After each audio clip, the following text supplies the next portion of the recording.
We're going to go across to the British Parliament now, where Prime Minister Liz Truss is giving her speech on how to tackle the country's energy crisis. To introduce a new energy price guarantee that will give people certainty on energy bills.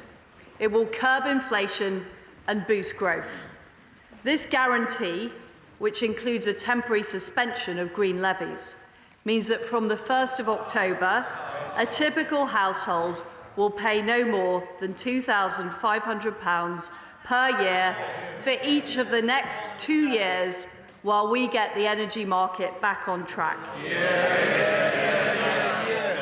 This will save a typical household £1,000 a year. It comes in addition to the £400 energy bill support scheme.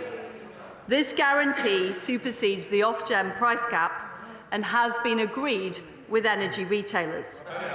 We will deliver this. Mr. Speaker, I will make way in a few minutes when I have made some progress.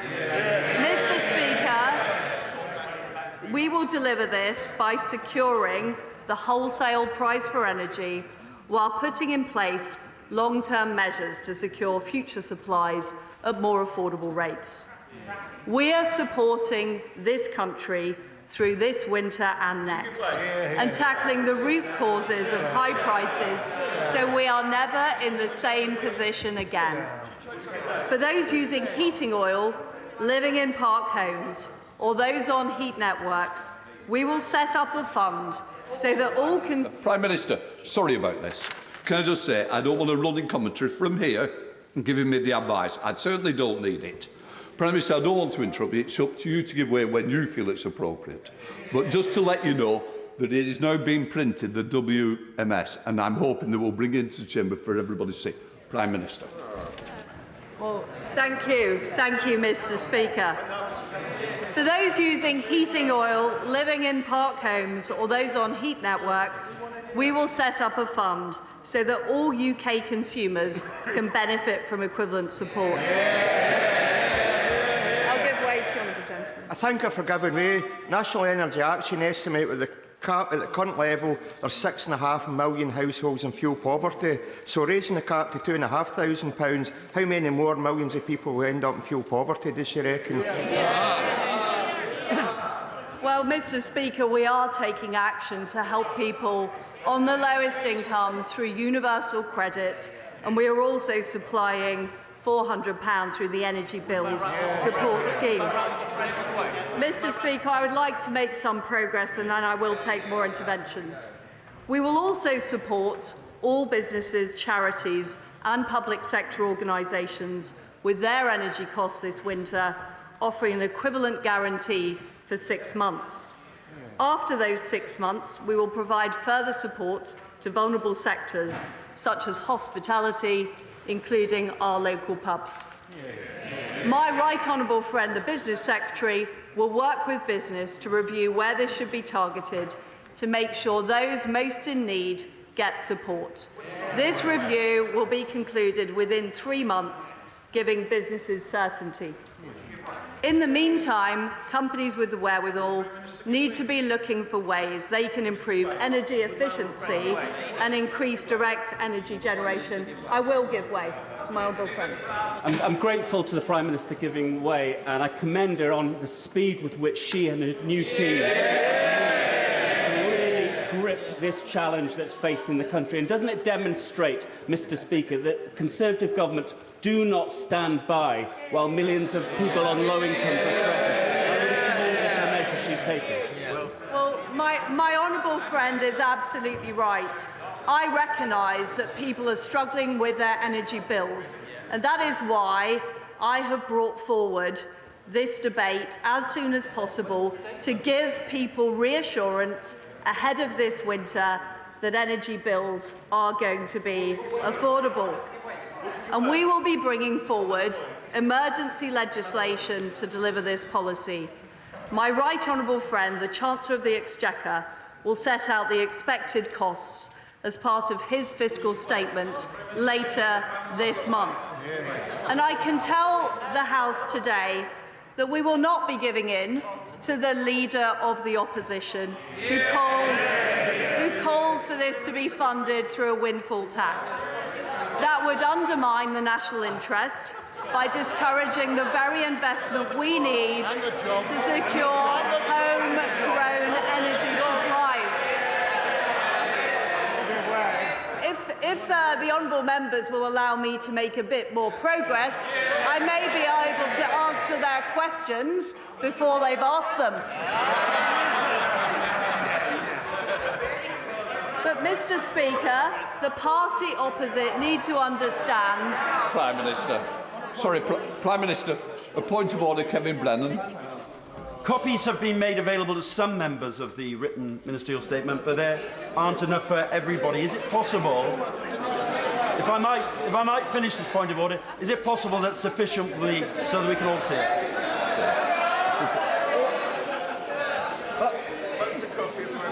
As we both know, it's not a point of order, but it's certainly a clarification that they're now coming out, and we're printing them as fast as possible to make sure all members have the ability to read it. It is with great disappointment, but that's a matter of fact. Prime Minister. Prime Minister. Instead of that approach, we are taking an approach which is pro-growth, pro-business, and pro the investment we need for our country's energy security. I will give way. Very grateful to the Prime Minister. Does she agree that we are too short of energy but have plenty of taxes? And does she agree that if we had an oversupply of taxes, as the party opposite wants, we'd have less supply of the things we were taxing? My right honourable friend makes an extremely good point. The reality is we can't tax our way to growth. And the policy I am setting out today is all about helping people with their energy costs, as I promised, and making sure that we have the long-term energy supplies that we need for our country. I'll give way to the honourable gentleman at the back. Thank you to the Prime Minister for giving way. Just 6 months ago, households faced energy bills of £1,300. We are today being told that fixing prices at £2,500 is the best that the government can do. It's not. So why is the Prime Minister putting private energy profits ahead of people at this crucial time? Well, what we are doing is we're doing the important work to help people and businesses get through this winter and next winter, whilst fixing Britain's long-term energy supplies. I've already given way a number of occasions. I will give way later. Please hold off for a bit longer. Mr. Speaker, this is the moment to be bold. We are facing a global energy crisis, and there are no cost-free options. There will be a cost to this intervention. I will give way. I strongly welcome this package of bills to help cover. It's a marked contrast to the meagre scrappings offered by the benches opposite. Can she? I just welcome also that she's confirmed that schools and colleges will get help with their energy bills, as the colleges face increases of 300%. And could I just finally ask her, will she continue to bear down on fuel duty? Because we know that motorists at the pumps face extortionate bills when they fill up their cars. Well, I thank my honourable friend for his point, and I'm sure the Chancellor of the Exchequer is listening intently to his point ahead of his fiscal statement later this month. Mr. Speaker, I want to make some progress on explaining how we will defray the cost of this intervention, which I think might answer some of the honourable people's questions before they ask them. So the way we are going to defray the cost of this intervention is first of all by ramping up supply. Following on from the successful vaccine task force, we have created a new energy supply task force under the leadership of Maddie McTernan. They are already negotiating new long-term energy contracts with domestic and international gas suppliers to immediately bring down the cost of intervention. We are also accelerating all sources of domestic You were listening energy, to a British Prime Minister, including Liz North Truss, Sea oil and speaking gas to production. Parliament. She outlined We will be her launching highly a new anticipated licensing plan to round, cap the price which of we energy. Of expect course, to the lead United to Kingdom has over seen 100 costs new skyrocket licenses in recent being months. awarded.